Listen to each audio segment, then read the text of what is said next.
Hi guys, I'm going to read some more from Out of My Mind, and Melody and her team just won the first quiz bowl.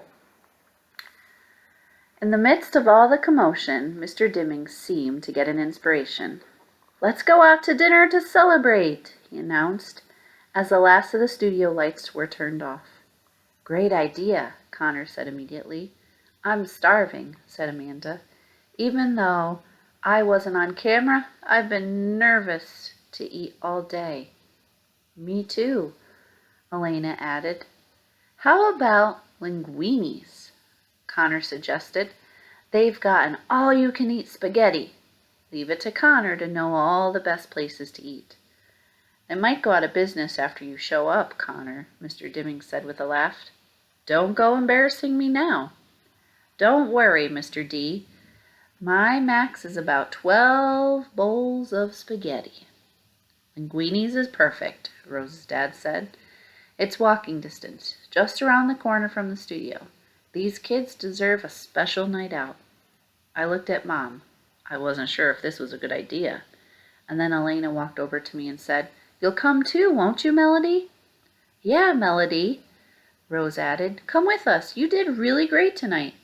"We couldn't have won without you," Connor said as he buttoned up his coat. Their words made me feel like one of those helium balloons that some families had brought. "Well, I wouldn't go that far," Molly said, glancing at Claire. "Balloons do pop." "You weren't up there," Connor reminded Molly. "So, you comin' or not?" Rose asked. "Sure," I tapped. "It will be fun." I glanced at Mom again, who nodded. Dad took Penny home, and Miss V gave me a hug and promised she'd see me in the morning. The air was brisk, and the conversation silly as we headed for the restaurant. "How many windows do you think are in that office building?" Connor shouted, pointing to the tallest one I could see. 5,274, Rose answered. "Man, you're good," Ronnie said. "How'd you know that?" "How do you think I got on the quiz team?" Rose told him. "I've got smarts." "She's just guessing," Molly told Rodney. "You believe anything." The restaurant had been in that location for years. The outside entrance was designed to look like a bistro from a small Italian village. Painted grape leaves and tiny white lights decorated the bricks around the door. The door. When Connor's dad opened it for everyone to enter, Connor and Rodney bounded up the steps. The steps.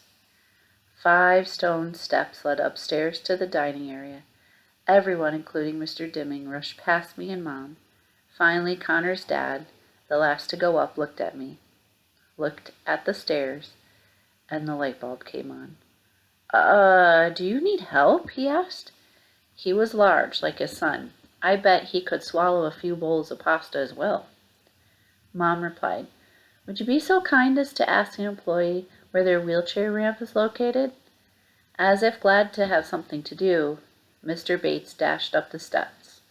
Mom and I sat there in the cold, alone. The waiter dressed in black rushed down moments later. "I'm so sorry. We have an elevator in the back, but it went on the fritz this afternoon. The technician is coming to fix it first thing in the morning." "Well, that's not going to help us tonight, is it?" Mom told him. Her voice was tight, but not angry. "I'd be glad to help you carry her up the steps," he offered. "No." I tapped. My eyes begged Mom. Mom told him, "Just hold the door for us, young man. We'll be fine." He did just that. Mom turned her back to the stairs, took a good grip of my chair, tilted it back slightly, and took a deep breath. I was so glad we had decided on the manual chair this morning. Mom gently rolled the back wheel up the edge of the first stone step. Pull, roll up, bump. First step. Pull, roll up, bump. Second step. Pull, roll up, bump. Third step.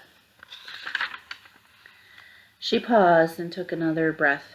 We'd done this before, many times. Pull, roll up, bump. Fourth step. Pull, roll up, bump. Fifth step. And then we finally rolled into the dining room, which was crowded with noisy, laughing customers. "Over here, Melody!" Mr. Dimming called as he saw us. Mom led me over to our very large table, and I was relieved to see that the group had left a spot for me. With all the kids on the team plus their parents, we took up a big chunk of the table space in this place. In some restaurants, the tables are too low for my chair, but this time I was able to slide perfectly into place. Mom helped me take off my coat and then sat it in the seat next to me. She gulped the water from her glass and asked for a refill. The waitress began to take orders. Rodney and his parents ordered a large mushroom and onion pizza. "We're vegetarians," Rodney explained. I had no idea. "Can I get a steak, Dad?" Connor asked. His dad clapped him on the back. "Sure, I think I'll have one myself. For this one night, you can get anything you want." Connor's eyes got large. "A whole chocolate cake?" "You'll barf, boy," his dad replied. "I want the pasta delight," Rose told the waitress, "with extra cheese." "Me too," said Amanda. "May I have the spaghetti and meatballs, please?" Elena asked. Claire and Molly both ordered lasagna, and when the waitress got to me and Mom, I was ready. "I'll have mac and cheese, please," I made Elvira say. The waitress looked a little surprised, since most of the machine was tucked under the table, but she was cool and acted if she got the orders from Medi-Talkers every day. "Sure, hon, coming right up. You want some salad with that?" "No, thanks." She gave me a real big smile and then took Mom's order. Only my mom would order baked fish at an Italian restaurant. As we waited for our food, the cheerful mood continued. Our tables were covered with white paper instead of tablecloths, so everybody, including the adults, had been given crayons and markers. "Look at this. I drew a giant monster rabbit," Connor said. He glanced at Rose's drawing and then added large green teeth to his own. "And it's going to eat that wimpy bug you just drew," he told her. Rose laughed. "Well, this is a poisonous spider, and it's going to bite your silly old rabbit." Rodney and Connor then lined up all the salt and pepper shakers and started tossing sugar packets over the barricade with forks and spoons as catapults. But I noticed that Claire, who was sitting next to Rodney, was strangely quiet and didn't even pick up a crayon. "Engage the enemy!" Connor cried. "Score!" "You weren't even in my territory, man. Besides, you tossed the pink fake sugar stuff. You only get half a point for that stuff." I sat and watched my teammates do ordinary things, drawing, laughing, teasing, joking. I really tried hard to look like I was having fun too, but all I wanted to do was go home. When the waitress finally brought the food, forks became important for eating, and the war ended suddenly. Conversation slowed down as everybody dug into their meals. Connor took a huge bite of his steak. This is the bomb," he said with his mouth full. Mom's fish looked a little, well, fishy, as she picked it up with her fork. She and I were thinking the same thing. I knew. My food sat untouched in front of me. Our family goes out to restaurants every once in a while. Actually, Penny is more of a problem in a restaurant than I am because she's wiggly and excitable and she likes to throw her peas on the floor. Usually, eating out doesn't bother me. Mom and Dad take turns spooning food into my mouth, and I ignore everyone who is rude enough to stare. But this is different. At school, I eat in a special area of the cafeteria with the other disabled kids. The aides put bibs on us, feed us, wipe our mouths when we're done. With the exception of that sip of Coke at the competition, nobody on my team have ever really seen me eat, rather even be fed. I didn't know what to do. My food sat there getting cold. I looked at Mom. She looked at me. She picked up the spoon and looked at me with a question on her face. I nodded, and very carefully she placed a spoonful of pasta in my mouth. I swallow. I did not spill. I saw Molly poke Claire, and they exchanged looks. Mom spooned one more portion into my mouth. I swallowed. I did not spill. We continued one spoonful at a time. I was so hungry. Nobody said anything, but I saw them look down at their plates, which was way too much attention. It got quiet. Even Connor stopped talking. Finally, even though my plate was still full, I pushed it away. Would you like to take this home, Melody? Mom whispered. I nodded yes, hugely relieved, and she signaled for the waitress, who also brought dessert menus. Being reminded of cake and ice cream cheered up Connor, who did not order chocolate cake, the whole chocolate cake, but did order 2 slices. Rodney ordered apple pie, while Rose asked for pudding. Claire ended up taking her food home in a box as well. She had eaten almost nothing and barely said 2 words all evening. So what did you think about the final question? That was too hard, Rodney said. Piece of cake, Connor replied, laughing at his own joke. He smeared whipped cream over his second piece of cake. Did you see the hair on that announcer? Amanda teased. It never moved. It must have been made of plastic, Rose said, laughing. What are you wearing to the DC competition? Rose asked Claire. Claire just shrugged. I wonder if we'll get to visit the White House while we're there, Amanda mused. That would be awesome. I believe it's on our agenda for Saturday, Mr. Dimming replied. I'm excited about that as well. So what's with you and Melody being best friends, Claire? Elena asked. Claire didn't answer, but she rubbed her hand over her forehead. I don't feel so good, she said weakly. Is it hot in here? No one had time to answer, for at that moment Claire stood up suddenly, clamped her hand over her mouth, and stumbled from her seat. Are you okay? Mr. Dimming asked. And before he could finish the question, Claire threw up, all over her new shoes. Oh, gross, Connor said, obviously trying not to laugh. Poor thing, Rose said. Whoa, what a stink, man. Ronnie covered his nose. Claire's mom rushed her to the bathroom. Mr. Dimming rushed out as well, I guess to clean off his shoes. I wonder if Claire felt as embarrassed as I had while Mom was feeding me. Her little victory celebration was clearly over. Parents gathered coats and checks and paid their tabs. Claire returned from the restroom looking pale. No one mentioned the incident, and we all headed for the steps. I thought. Claire gets sick in the middle of a crowded restaurant, yet I'm the one everybody looks at sideways. They all had to wait for me and Mom. We took our time, gently pushing. Roll down, bump, top step. Push gently, roll down, bump, next step.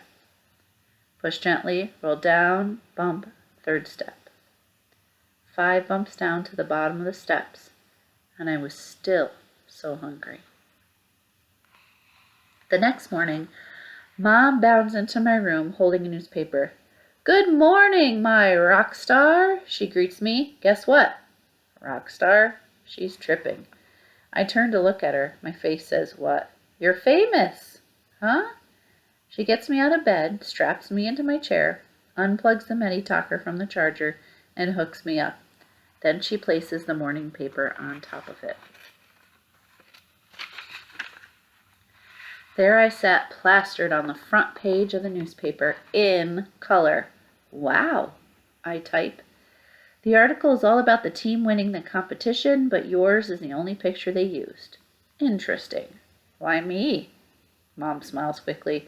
Because you are unique and wonderful and lots more interesting than ordinary 5th graders, I guess, she says. The whole article seems to be focused on you. Team kids won't like that, I type. I'm sure they'll be happy for you, sweetheart. No, they won't. Here, listen to this. She reads me the article. Spalding Street Elementary talented academic team of 5th and 6th graders won the local Whiz Kids competition last night by a score of 86 to 85. With stunning skill and knowledge, they answer questions far above their grade level to defeat 7 other teams. Makes us sound smart, I tap. And so you are, Mom replies. Math questions make me sweat. I get clammy under the arms just thinking about them. Mom continues. Oh, here's the part about you. Listen to this. One outstanding member of the Spalding team is Melody Brooks, an 11-year-old who has been diagnosed with cerebral palsy. In spite of her physical challenges, Melody's quick and capable mental abilities were able to shine as she led her team to victory. They will hate me, I type glumly. Butterscotch, who still sleeps in my room, nuzzles my hand. She always seems to know how I feel, but it doesn't help this time. Oh, don't exaggerate. I think it's a lovely article, and your friend should be proud. You don't get it. Mom ignores me and proceeds to get me ready for school. 2 blue t-shirts, one to wear and one to pack, just in case. 2 pairs of pants. She never picks out jeans. I decide not to argue. I have a feeling it's not going to be a good day. What a great photo of you. I'm going to make sure I get extra copies of the paper. She chatters cheerfully as she tugs on my socks before putting on my sneakers. I've got to make sure everybody at work sees this. Dad has finished dressing Penny, so he brings her into my room. When Penny notices my picture in the paper, she drops Doodle and shouts, "Dee Dee!" And she picks up the paper and kisses it. I bet I won't get many reactions like that at school today. Dad leans over and gives me a kiss on the cheek. I'm so proud. I could pop, he says softly. I love you, Melody. That makes me get all teary. Just once I wish I could hug my little sister, or tell my dad I love him too, in real words, not through a machine. The reaction at school today is just what I expected. Words float out of lips that say nice things to me, but eyes tell the truth. Their eyes are cold, as if I had beat the reporter over the head and forced her to print that picture of me. Even Rose acts distance. Nice picture of you in the paper, Melody, she says. Thanks, it should have been all of us. I think so too, Rose replies. I just sigh. I can't do anything right. I don't want to be all that. I just want to be like everybody else. When we get to Mr. Dimming's class, he strides in wearing another brand new suit. There must have been a 2-for-1 sale. And a brand new smile. He looks like he might explode with happiness. He carries a stack of morning newspapers with him. I didn't sleep at all last night, he admits to us. I'm so very proud of our team and our school. He pauses while the class cheers for the quiz team. Rose, Molly, and Claire smile happily. Connor and Rodney take bows. A few kids even turn around and look at me with a smile. Do we get free pizza or something? Connor blurts out. Absolutely, Mr. Dimming replies.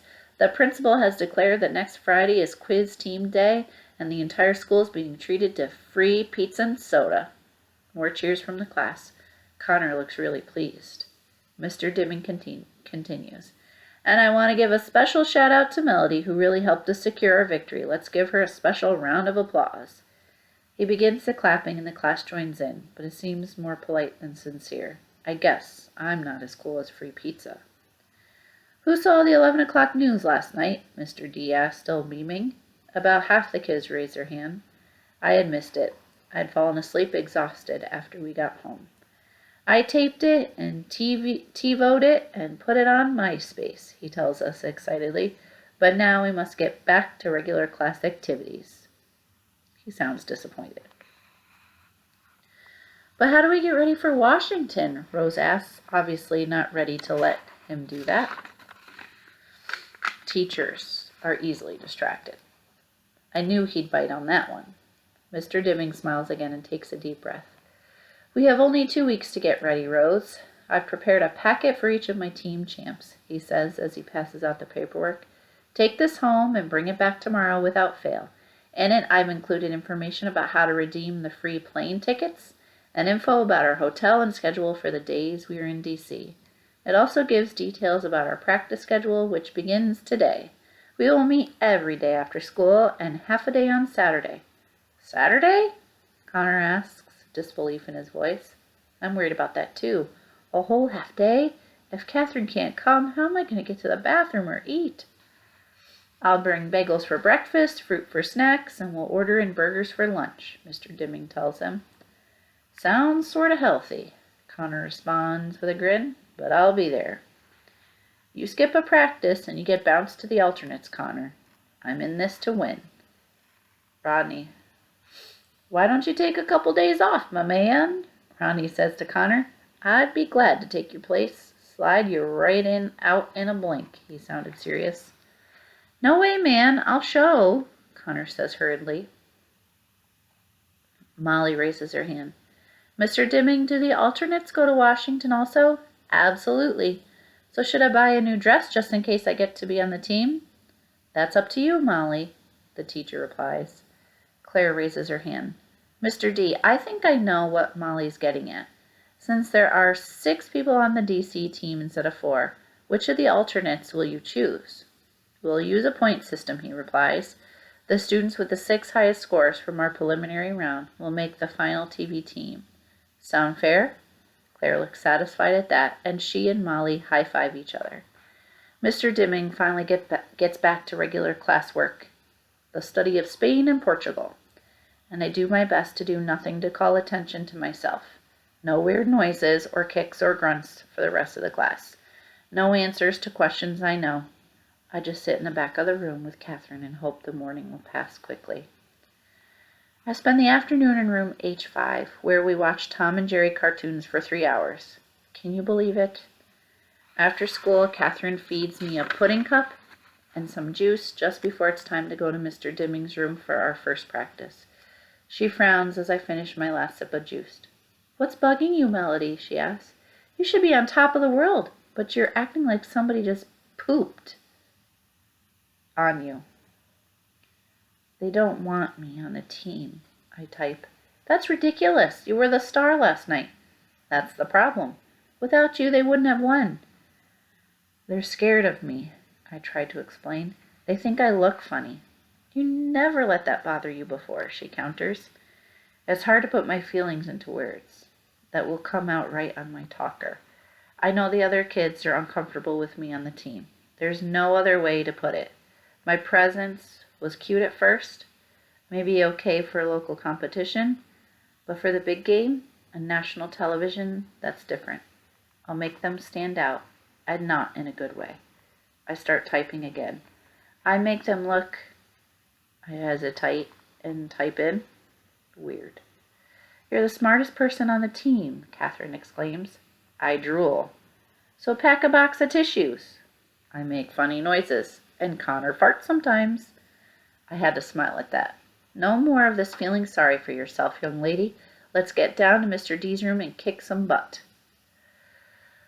Okay, let's go, I type. We roll down to the room. I hold my head high. Well, at least as high as I can, when it isn't wobbling around. Nobody says anything more about the newspaper article. And practice goes on as usual. I answer most of the questions correctly, and by the time Mom picks me up, I feel a little better. But I do notice Rose and Claire and Molly whispering together as I leave. It could be about a new music video or a shopping trip to the mall. Or it could be about me.